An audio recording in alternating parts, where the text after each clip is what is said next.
Competitive exam channel पर आपका स्वागत करता हूं। और मैंने इससे पहले वीडियो में आपको बताया था प्राप्ति भुगतान खाता का प्रारूप और कैसे तैयार किया जाता है। आज उसी के आगे मैं बताऊंगा आपको आय व्यय खाते को कैसे तैयार किया जाता है, कौन सी मदों को लिखा जाता है। मैंने आपको बताया था कि जो प्राप्ति भुगतान खाता होता है हमारा, यह रोकड़ खाते के आधार पर ही तैयार किया जाता है। जैसे सिर्फ नकद व्यवहारों का ही इसमें लेखा किया जाता है, इसीलिए इसकी प्रकृति जो होती है वह वास्तविक खाते की प्रकृति होती है। और वास्तविक खाते की प्रकृति होने के कारण समस्त इसमें जो भी नियम होते हैं वो वास्तविक खाते के लगते हैं। और वास्तविक खाते का नियम होता है जो वस्तु व्यापार में आए उसे डेबिट कीजिए और जो वस्तु व्यापार से जाए उसे क्रेडिट कीजिए। वैसे ही यहाँ पर सिर्फ नगद लेन देनों को एक वर्ष के में जितने भी नगद हमारे पास रुपए आता है या नगद हमारे पास से रुपए जाता है, उन लेन देनों को हम रोकड़ वही में लिखते हैं। वैसे ही यहाँ पर जो अलाभकारी संस्था होती है या गैर लाभकारी संस्था होती है तो उनके नगद लेन देनों को हम प्राप्ति भुगतान खाता में लिखते हैं। जस्ट हम लाभकारी संस्थाओं के लिए रोकड़ वही तैयार करते हैं और अलाभकारी संस्थाओं के लिए प्राप्ति एवं भुगतान खाता यहाँ पे तैयार करते हैं। इतना याद रखना है सभी को यहाँ पर कि सिर्फ नगद व्यवहारों का ही लेखा करना है। एक वर्ष के अंदर हमारा जो वित्तीय वर्ष होता है यह कैलेंडर वर्ष होता है, अर्थात 12 माह की जो अवधि है उस अवधि के अंदर जितने भी नगद लेन देन होंगे उन्हें हम रोकड़ वही यानी प्राप्ति भुगतान खाते में लिखेंगे।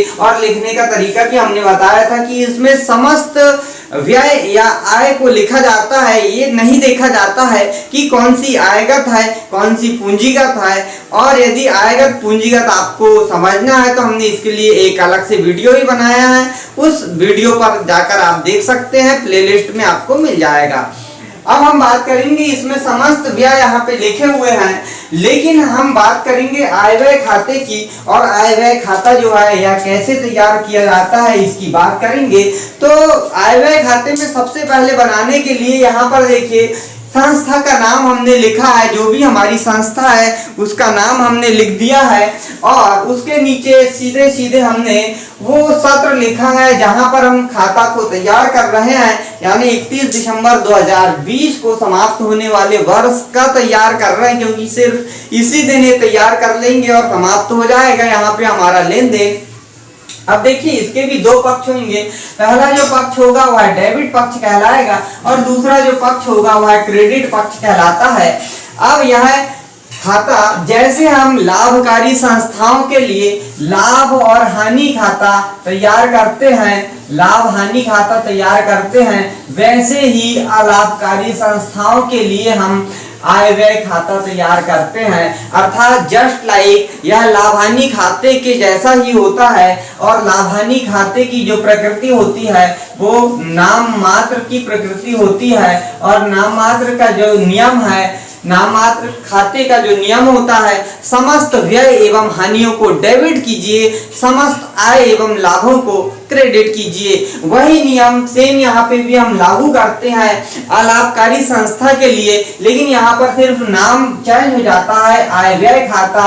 और यह खाता भी एक नाम मात्र का खाता होता है, यानी नॉमिनल अकाउंट होता है। और यहाँ पर भी हम डेबिट पक्ष में समस्त व्यय को लिखते हैं यहाँ पर, और क्रेडिट पक्ष में समस्त आय को लिखा जाता है। रूल्स के अनुसार, जैसा कि हमने रूल्स पढ़ा है, समस्त व्यय एवं हानियों को डेबिट कीजिए या विकलन कीजिए या नामे कीजिए, और समस्त व्यय को क्रेडिट कीजिए, समस्त आय को क्रेडिट कीजिए, समाकलन कीजिए, जमा कीजिए। उसी आधार पर हम यहाँ पर पूरा लेन देन लिखेंगे।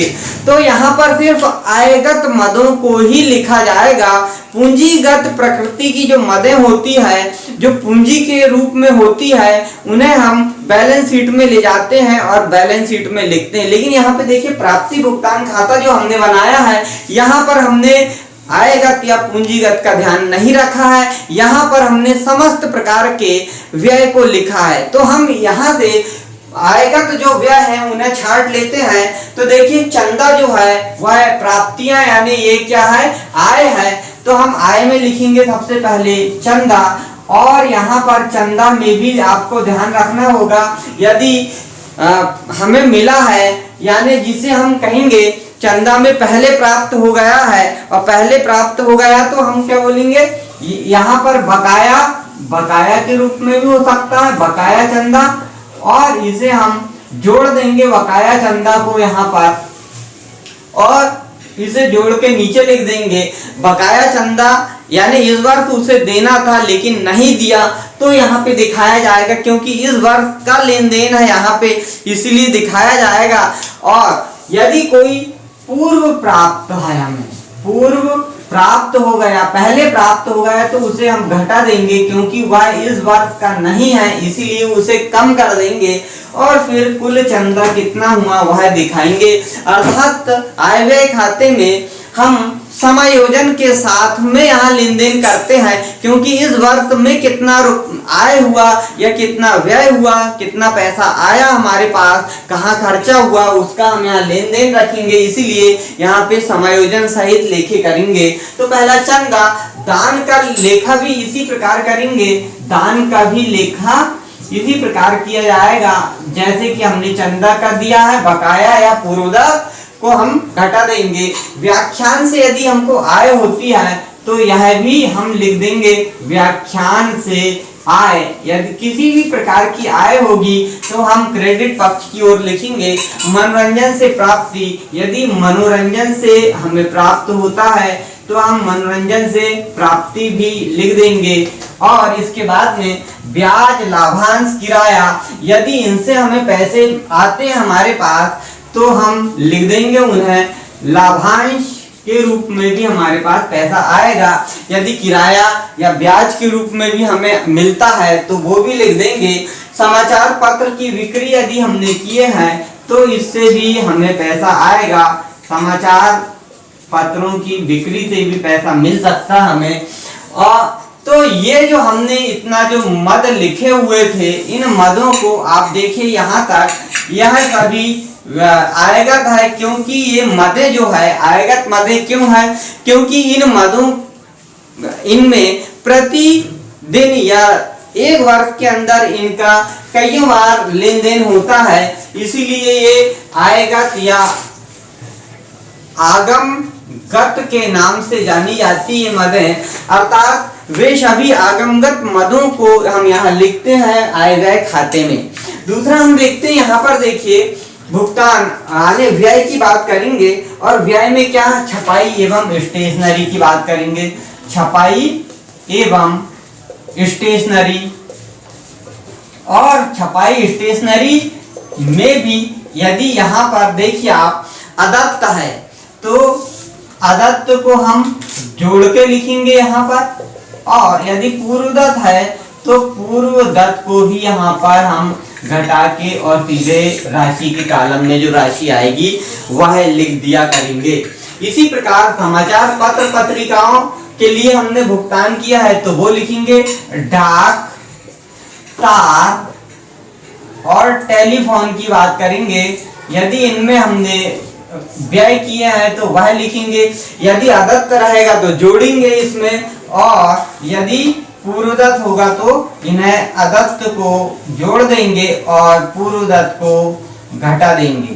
घटाने के बाद में यहाँ पे हम पूरा जो योग निकलेगा हमारा वह योग को हम बाहर लिख देंगे। इसी प्रकार मरम्मत, विज्ञापन, धर्मादा, मरम्मत, धर्मादा, यह सब मदे जो है, यह मदे कैसी है, ये सब आयगत मदे हैं, और इन आयगत मदों का लेखा ही आय व्यय खाते में किया जाता है। नगर पालिका कर तक जो मदे हैं, इन सभी मदों को हम यहाँ पे नगर पालिका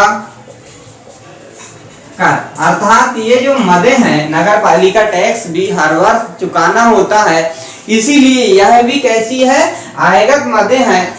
तो व्यय के लिए जो आयगत मदें होगी उनमें अदत्त होगा तो समायोजन कर देंगे और उसे हम जोड़ देंगे, पूर्वदत्त होगा तो उस मद से घटा देंगे। और एक बात यहाँ पे हमें याद रखना है, जो स्थायी संपत्ति होती है उन पर ह्रास लगाया जाता है, डेप्रिसिएशन। तो यहाँ पर मूल्य ह्रास जितना होगा उस मूल्य ह्रास का भी लेखांकन किया जाता है, लेखा किया जाता है। और अब वर्ष के अंत में ये चेक किया जाता है कि दोनों पक्षों में से हमने आय प्राप्त की या फिर हमारे पास व्यय अधिक हो गया। यदि व्यय अधिक हो रहा है हमारे पास और आय कम हो रही है तो हम इसे क्या बोलेंगे, इसे हम कमी या घाटा के नाम से जानते हैं। इसे हम कमी